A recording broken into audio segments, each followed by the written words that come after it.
অন্যের দেশ এবং অন্যের দেশের মানুষের জন্য আমাদের যতটুকু ভালোবাসা, তার 10% ভালোবাসা যদি আমাদের নিজেদের দেশ এবং নিজেদের প্রতি যদি থাকতো, তাহলে বাংলাদেশ কিন্তু আজকে এখান থেকে এখানে চলে যাই।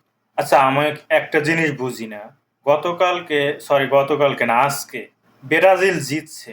আচ্ছা, ধরে নিলাম আপনি যে দল সাপোর্ট করেন জিতছে, ব্রাজিল জিতুক, আর্জেন্টিনা জিতুক, যেই জিতুক, ওই দেশ বা ওই দল যদি জিতে, আপনার নিজের দেশের কোনো বাল ছেড়া যাইবে? কোনো বালের উপকার হবে? একটা ইহুদির দেশ, ধরে নিলাম ও যাই হোক, ও ফেরেস্তা, ধরে নিলাম ও ফেরেস্তা, ওটা কি আপনার দেশ? ওটা কি আপনার নিজের দেশ? নিজের দেশও না, আপনার কোনো কিছুই না।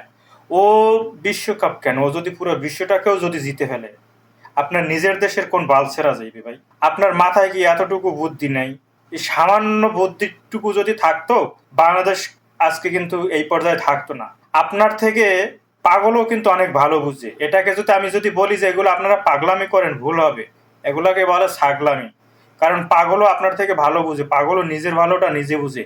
কিন্তু আপনার মতো ছাগল এটা কখনোই নিজের ভালো নিজে বুঝে না। মানে বুঝলাম না, সাপোর্ট করতেই পারেন, ঠিক আছে, সাপোর্ট করতে পারেন, মানে তাই বলে যে একদম মন প্রাণ ভালোবাসা দিয়ে একদম সবকিছু দিয়ে, এটাকে কি বলে? এটাকে আমি আসলে বুঝি না কিছু।